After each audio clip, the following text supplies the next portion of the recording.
Assalamualaikum warahmatullahi wabarakatuh. Baik, Waalaikumsalam warahmatullahi Waalaikumsalam warahmatullahi kali ini kita wabarakatuh. akan melaksanakan praktek coaching. Kita akan memulai dari kasus 1, di mana saya, Yudi Triaryanto sebagai coach, kemudian Nurul Mufidah sebagai coach dan Ibu Fatmawati sebagai pengamat. Dimohon masing-masing peran untuk dapat menampilkan yang terbaik.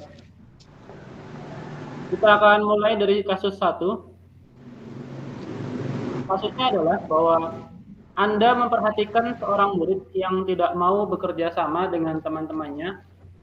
Dia selalu memiliki alasan seperti tidak cocok dengan teman-temannya atau dengan alasan lain. Dia memilih bekerja sendiri dan mengumpulkan tugasnya sendiri. Hasil yang dikumpulkan secara mandiri itu lebih bagus. Nah, bagaimana Anda menyikapi hal ini? Baik, kita akan memulai proses coaching. Nurul, saya lihat kamu selalu sendiri dan tidak mau bekerja sama dengan teman-teman kamu. Iya, Pak. Memangnya kenapa? Menurut kamu, kalau dibandingkan dengan bekerja sendiri, kerja sama dengan orang lain itu memiliki manfaat atau tidak? Kalau menurut saya, kerjasama itu memiliki banyak manfaat. Apa kira-kira manfaat yang dapat kamu peroleh? Dengan kerjasama, pekerjaan yang kita lakukan akan lebih ringan. Dengan kerjasama pula, kita dapat saling mengisi apabila ada rekan atau teman kita yang kurang. Atau dengan kata lain, dapat saling melengkapi. Kalau begitu, dengan berbagai manfaat yang dapat kita peroleh, kerjasama perlu tidak untuk kita terapkan dalam beberapa kegiatan kita, termasuk dalam kegiatan pembelajaran? Menurut saya, kerjasama perlu kita terapkan dalam kegiatan pembelajaran. Jadi menurut kamu, kira-kira tujuan Bapak mengajak kamu diskusi saat ini itu apa? Sepertinya Bapak menginginkan agar saya dapat menerapkan kerjasama dalam kegiatan pembelajaran.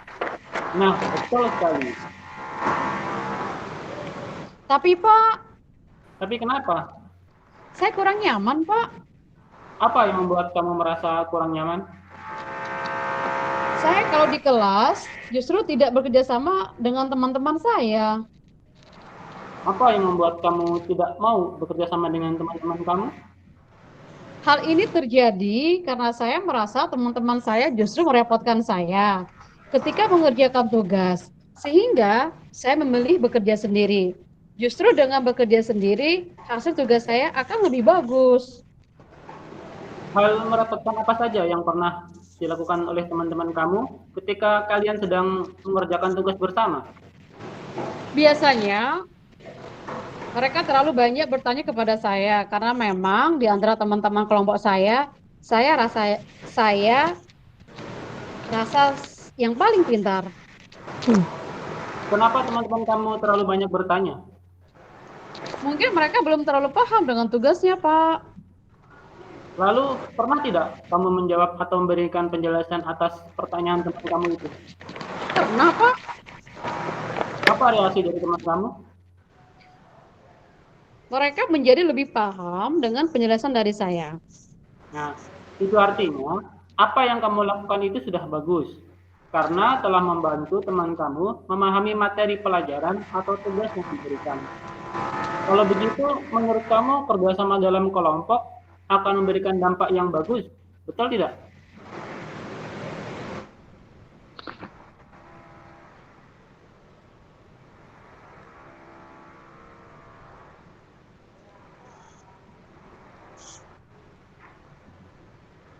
Bagaimana Nurul, betul tidak?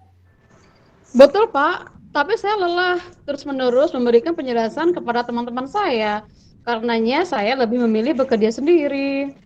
Baiklah, kalau kamu lebih memilih bekerja sendiri dalam kelompok kamu, bagaimana dengan nilai kelompok kamu? Karena itu kan tugas kelompok. Nilai kelompok saya justru menjadi rendah karena oleh guru kami tidak bekerja sama dalam kelompok, jadi tidak ada gunanya kami berkelompok. Itulah kenapa nilai kelompok saya rendah. Artinya, apa yang kamu lakukan dengan tidak mau bekerja sama dalam kelompok, justru membuat nilai kamu dan teman-teman kamu dalam kelompok menjadi rendah. Betulkah seperti itu? Iya, Pak. Betul sekali. Kalau begitu, apa yang kamu lakukan? Apakah merugikan orang lain? Iya, Pak. Apa yang saya lakukan justru merugikan orang lain. Nah, perbuatan kamu yang merugikan orang lain ini, apakah akan kamu lanjutkan? Tidak, Pak. Saya justru ingin membantu atau memberikan manfaat bagi orang lain juga. Apakah kamu memiliki kemampuan yang dapat membantu kelompok kamu dalam mendapat nilai yang lebih tinggi? Saya dapat membantu kelompok saya dengan memberikan kemampuan saya, di mana saya dapat lebih memahami berbagai materi daripada teman saya. Nah, dengan kemampuan itu, apakah kamu ingin membantu atau memberikan manfaat bagi orang lain di kelompok kamu? Iya, Pak. Saya ingin membantu atau memberikan manfaat bagi orang lain. Baik, ketika besok lagi kamu akan bekerja dalam kelompok, apa yang akan kamu lakukan? Saya akan membantu teman kelompok saya yang mengalami kesulitan. Apakah artinya kamu akan bekerja sama dalam kelompok kamu? Iya, Pak. Saya akan bekerja sama dalam kelompok saya. Kapan kamu akan mulai bekerja sama dalam kelompok kamu? Saya akan mulai bekerja sama dalam kelompok saya ketika guru akan memberikan tugas kelompok kepada saya. Saya akan bekerja sama dalam kelompok saya tersebut untuk mendapatkan hasil yang maksimal bagi kelompok. Baiklah, berarti kamu sudah siap mulai menjalankan kerjasama dengan kelompok kamu. Iya, Pak. Saya sudah siap. Baik, terima kasih atas komitmen kamu ini. Baik, Pak. Terima kasih juga atas diskusinya hari ini. Baik, kita sudah melaksanakan proses coaching dan kemudian saya minta dari pengamat untuk menyampaikan hasil pengamatannya. Silakan pengamat Ibu Fatmawati. Ya, terima kasih. Saya sampaikan kepada Pak Yudi. Saya akan memberikan observasi sedikit tentang praktik coaching yang telah dilakukan oleh Bu Nurul dan juga Pak Yudi tadi, yaitu mengenai kasus 1. Tadi saya lihat untuk tujuannya ya, coach sudah baik dalam menyampaikan pembuka dan coach dapat menyampaikan tujuan yang hendak dicapai dengan jelas. Kemudian dalam masalah identifikasi tentang permasalahan, yaitu pertanyaan coach sudah bersifat terbuka dan mampu mengeksplorasi coach untuk memberikan respon dengan lancar. Kemudian potensi dan alternatif solusi sudah tergali. Lalu coach sudah aktif dalam memberikan tanggapan dan juga umpan balik. Untuk rencana aksi, coach sudah mampu memberikan pertanyaan pengambilan keputusan secara mandiri oleh coach, dan kemudian coach sudah dapat membuat coach mengeksplorasi jawaban sehingga menjadi jawaban yang lebih spesifik. Kemudian mengenai tanggung jawab, coach sudah mengarahkan coach untuk membangun komitmen, sehingga coach sendiri telah dapat membuat komitmen secara mandiri yang berbasis pada Tirta. Mungkin ini saja komentar yang dapat saya sampaikan. Sekian. Terima kasih Pak Yudi. Baik, Ibu Fatmawati sebagai pengamat telah menyampaikan hasil pengamatannya. Terima kasih atas hasil pengamatan yang telah disampaikan. Ya, Untuk sama-sama, Pak. praktek coaching kasus 1, kita cukupkan sampai di sini. Terima kasih atas partisipasinya.